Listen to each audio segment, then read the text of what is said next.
J'avais dit que ce serait déjà bien si cette année j'ai la moyenne pour mes prédictions sur les Oscars et bah, c'est pas bien en fait. Et bonjour tout le monde, j'espère que vous allez bien et j'espère que vous êtes en forme. On se retrouve aujourd'hui pour faire un petit bilan de la cérémonie des Oscars où je n'ai pas brillé cette année. Après, il ne faut pas oublier que l'année dernière, il y avait deux énormes bulldozers, à savoir Pauvre Créature et Oppenheimer qui, à eux deux, avaient quasiment tout raflé.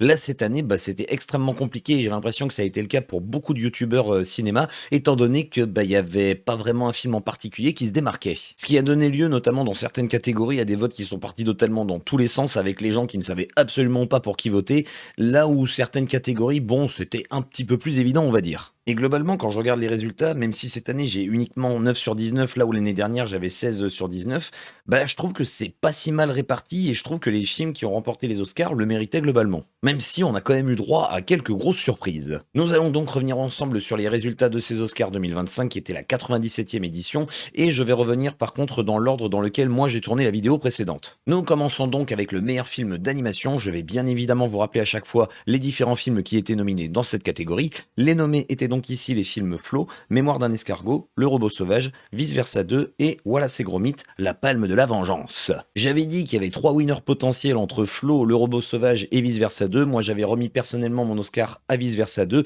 mais j'avais dit que ce serait Flo qui l'emporterait et j'ai eu raison sur cet Oscar. Et j'ai vu qu'il y a beaucoup de personnes qui n'étaient pas contents que Le robot sauvage ne remporte rien. Je suis désolé, mais dans les autres catégories, il n'était pas du tout favori. Après, pour le meilleur film d'animation, ça se discute, mais honnêtement, je trouve que Flo n'a clairement pas démérité. Dans tous les cas, ça fait un premier point et j'en suis bien content parce que je vais pas en avoir 50. Eh ben c'est logique, en même temps, il y a que 19 catégories. Bref, récompense suivante. Meilleur film international. Les nominés dans cette catégorie étaient Emilia Pérez, Flo, Les graines du figuier sauvage, Je suis toujours là et La jeune femme à l'aiguille. Mon coup de cœur, c'était Je suis toujours là. J'ai vraiment adoré ce film. J'en ai déjà parlé dans une précédente vidéo critique dont je vous remettrai le lien ici si vous ne l'avez pas vu. J'avais cependant dit que ce serait Emilia Pérez qui l'emporterait et contre toute attente, c'est Je suis toujours là qui l'a remporté. N'ayant pas vu Les graines du figuier sauvage et La jeune femme à l'aiguille, je n'ai pas pu comparer totalement les différents films qui étaient nominés dans cette catégorie, mais de ce que j'avais cru comprendre, n'importe lequel pouvait le remporter de toute façon. Dans tous les cas, je suis bien content que ce soit Je suis toujours là qui l'ait remporté parce que ce sera malheureusement le seul prix qu'il aura dans cette cérémonie. Oups, spoiler. Nous passons maintenant à la meilleure musique. Les nominés dans cette catégorie étaient les films The Brutalist, Conclave, Emilia Pérez, Wicked et Le robot sauvage. Et j'avais dit bien naïvement que ça se jouerait entre les deux comédies musicales, à savoir Emilia Pérez et Wicked, mais j'étais parti sur Emilia Pérez pour mon choix et pour celui des Oscars.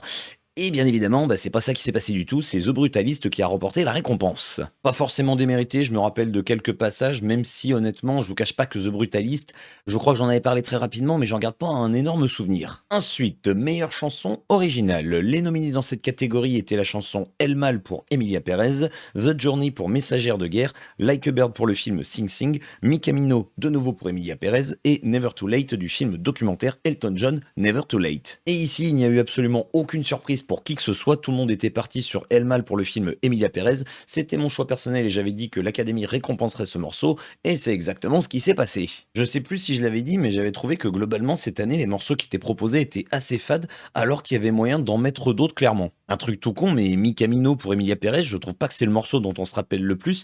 Personnellement, Bienvenida, qui est le morceau qui est interprété par Selena Gomez quand elle est dans la chambre, dans la nouvelle demeure de Manitas Del Monte dans le film, je trouve que le morceau est vachement puissant. Pour moi, il avait plus sa place dans cette catégorie par exemple. Bref, dans tous les cas, ça me fait un point de plus et nous allons maintenant pouvoir passer aux meilleurs effets visuels. Les nominés dans cette catégorie étaient les films Alien Romulus, Better Man, Dune deuxième partie, La planète des singes, Le nouveau royaume et Wicked. J'étais parti personnellement sur La planète des singes, c'était plus pour soutenir le film, mais j'avais dit que ce serait Dune qui l'emporterait parce que objectivement c'est lui qui le méritait, et bien évidemment c'est Dune qui l'a emporté. Rien de plus à dire sur cette catégorie, nous allons donc pouvoir passer maintenant au meilleur son. Les nominés dans cette catégorie étaient les films Un parfait inconnu, Dune deuxième partie, Emilia Pérez, Wicked et Le robot sauvage. Mon choix personnel était parti sur Dune deuxième partie, mais j'avais dit que ce serait Un parfait inconnu qui l'emporterait. Ne me demandez pas pourquoi, avec le recul je me suis dit que j'ai fait absolument n'importe quoi sur cette catégorie, parce que pas loupé, c'est Dune qui l'a emporté et il n'y avait pas photo, j'ai envie de dire, sur les différents nommés. Enfin bon, j'ai envie de dire, il y en a qui ont choisi Un parfait inconnu pour les meilleurs costumes, c'est pareil quand tu vois ce qu'il y avait en face, je comprends pas qu'est-ce qu'il aurait passé par la tête. Et c'est pas du tout un jugement, attention, hein, c'est juste qu'effectivement cette année, bah, comme je vous disais, c'est un petit peu l'indécision globalement. évidemment. Meilleur montage. Les nominés dans cette catégorie étaient les films Anora,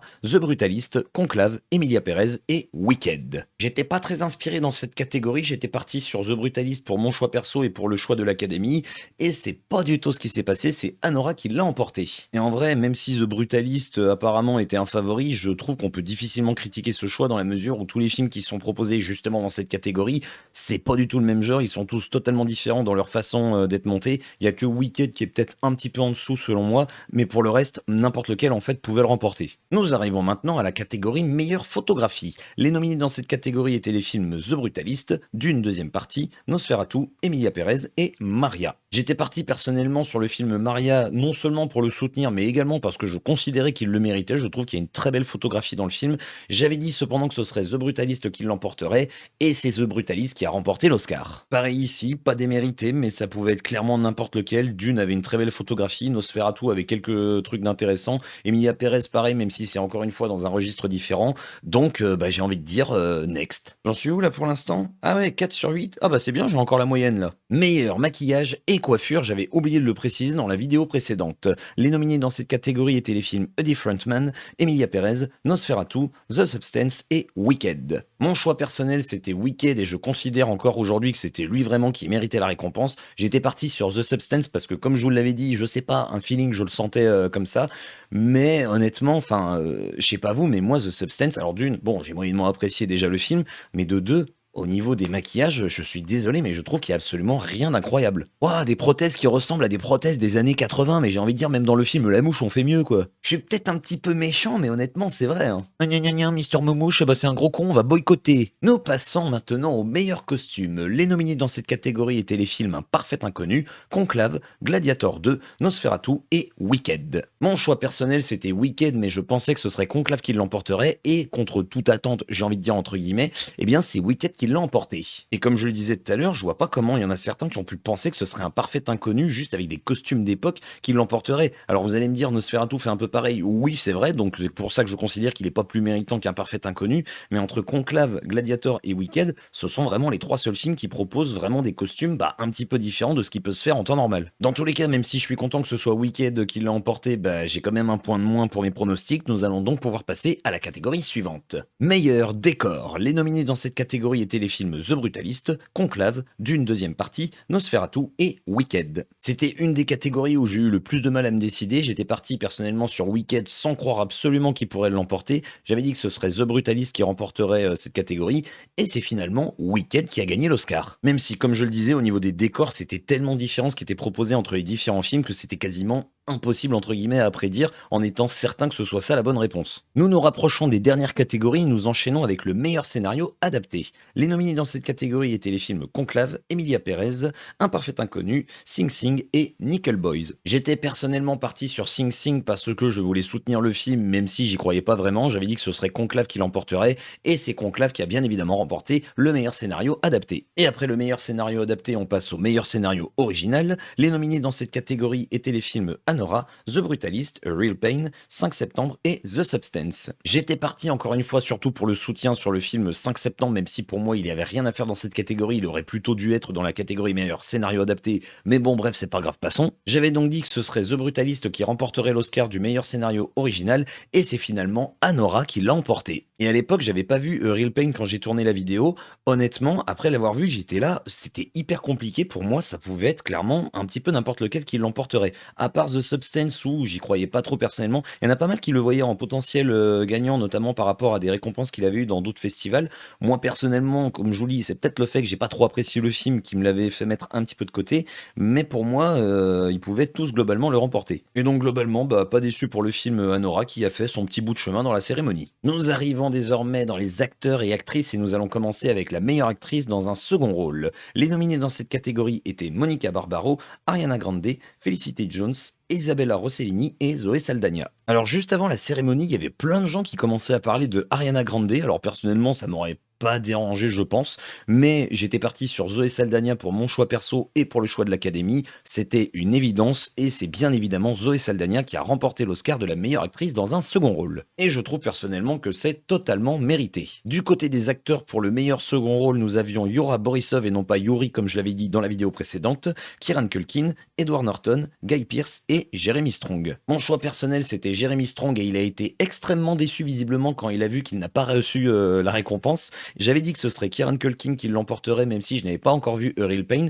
Honnêtement, après avoir visualisé le film, je pense que je serais parti également sur Kieran Culkin. Je trouve personnellement qu'il joue extrêmement bien, il arrive parfaitement à nous faire ressentir ces différentes émotions. J'en reparlerai peut-être dans une prochaine vidéo où je reviendrai sur les différents films que j'ai vus en fin de mois de février. Et alors là, attention, nous arrivons dans la catégorie meilleure actrice avec la grosse surprise certainement de la soirée, enfin une des grosses surprises. Les nominés dans cette catégorie étaient Cynthia Erivo, Carla Sofia Gascon, Mikey Madison, Demi Moore et Fernanda Torres. J'y ai cru vraiment jusqu'au bout, hein. J'avais espéré que ce soit Fernanda Torres qui remporte l'Oscar, mais j'avais dit que ce serait Demi Moore qui l'aurait, et contre toute attente, c'est Mikey Madison pour Anora qui l'a emporté. Alors, je dis contre toute attente, mais elle a quand même reçu quelques récompenses dans les cérémonies qui ont précédé justement les Oscars.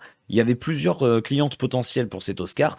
Je trouve personnellement qu'elle n'a pas volé son Oscar. Je dis ça parce que depuis hier, il y a tout un déferlement de haine autour. Alors, je sais pas si c'est de la haine au même point qu'il y avait eu pour Carla Sofia Gascon, mais elle se prend plein de trucs dans la gueule et je trouve que c'est pas mérité du tout. Je trouve qu'elle joue très bien son personnage dans le film. Il y en a plein qui la réduisent à son rôle justement de stripteaseuse dans le film. Faut arrêter. Enfin, j'ai même plus envie d'aller sur les réseaux sociaux, notamment sur X, quand je vois tout ce qu'on lui balance sur la gueule. Et pourtant, sur X, je regarde absolument pas les contenus drama ou ce genre de choses, mais j'en ai quand même qui me sont proposés dans mon fil d'actualité.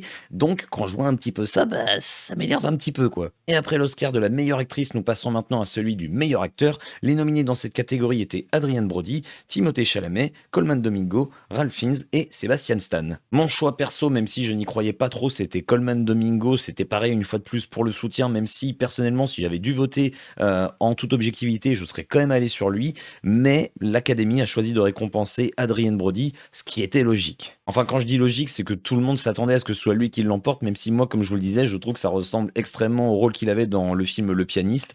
Je ne trouve pas que sa prestation soit incroyable non plus. Et je vous le dis clairement, Ralph Fiennes et Sébastien Stan pouvaient aussi bien le mériter que lui. Timothée Chalamet, moi je le mets clairement en dessous, rien contre lui, mais encore une fois, par rapport à tous les nominés dans la catégorie, c'est lui que je mettrais en dernier. Mais voilà, bon bah, oui, Adrien Brody si vous voulez quoi. Avant-dernière catégorie, meilleure réalisation.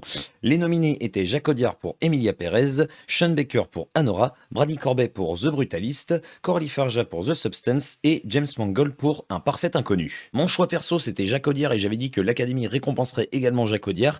Et contre toute attente, il faut dire ce qui est, c'est finalement Sean Baker qui l'a emporté. On aurait pu s'attendre à Brady Corbet pour The Brutalist ou même Coralie Farja éventuellement pour The Substance, un parfait inconnu, non j'y croyais pas du tout.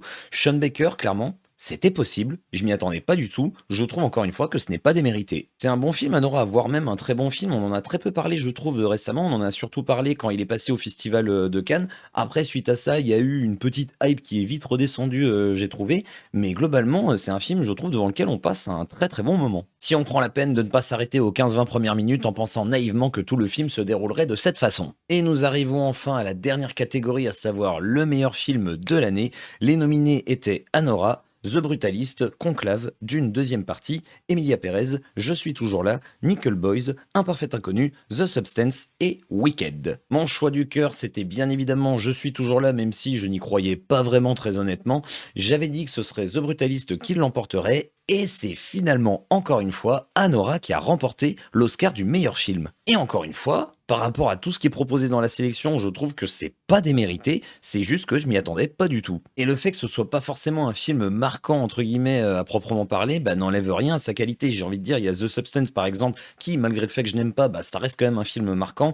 Il y aurait peut-être éventuellement Emilia Pérez qui peut être marquant de par la façon dont il est fait. Anora, on est un peu dans quelque chose de classique, si je puis dire. Peut-être qu'on n'en entendra plus parler dans les années à venir, mais encore une fois, je trouve que... bah quoi, c'est un argument, je trouve que non. Dans tous les cas, je trouve que les prix ont globalement été répartis de manière assez équitable cette année. Je suis très honnêtement satisfait que ce soit pas The Brutalist qui ait tout remporté. Tout le monde s'attendait à ce qu'il fasse une razzia et finalement, bah il en a pas eu tant que ça et j'ai envie de dire même, il en a eu finalement très très peu. Bon, Emilia Pérez... 2 Oscars seulement, dont, meilleure actrice dans un second rôle pour Zoé Saldana et meilleure chanson pour, Elle Mal. Je trouve que c'est un petit peu abusé personnellement, même si c'est pas le film de l'année, mais moi j'ai beaucoup aimé et même s'il y a eu, pas mal de polémiques autour de ce film, je suis désolé, mais, je trouve qu'il aurait clairement mérité un petit peu plus. Et du coup, si on fait le bilan, et ben, j'ai 6 bonnes prédictions sur mes choix perso à moi, donc ceux-là, c'est pas ceux qui comptent, vraiment. Et pour, ceux que j'avais prédits pour, l'Académie des Oscars, eh bien, j'ai 9 sur 19, ce qui fait que cette année, je n'ai pas la moyenne. On passe donc de 16 sur 19 à 9 sur 19, l'écart il fait très très mal. Et nous en avons donc terminé pour cette vidéo concernant les résultats des Oscars 2025. J'attends de voir quels seront les films nominés l'année prochaine en espérant que ce soit un petit peu plus facile à prédire. N'hésitez pas à me partager vos réactions en commentaire concernant les différents prix. Est-ce que vous êtes d'accord globalement? Est-ce que vous trouvez que c'est une hérésie absolue pour certaines récompenses? N'hésitez pas également encore une fois à vous abonner à la chaîne pour vous tenir au courant de l'actualité cinématographique et vidéoludique et pour ne rien manquer de mes prochaines vidéos critiques. N'hésitez pas également à me laisser un petit pouce comme ceci ou comme ceci. Et encore une fois, il ne me reste plus qu'à vous souhaiter une très bonne journée, une très bonne soirée et ou une très bonne nuit. Comme d'habitude, prenez soin de vous et bisous tout le monde.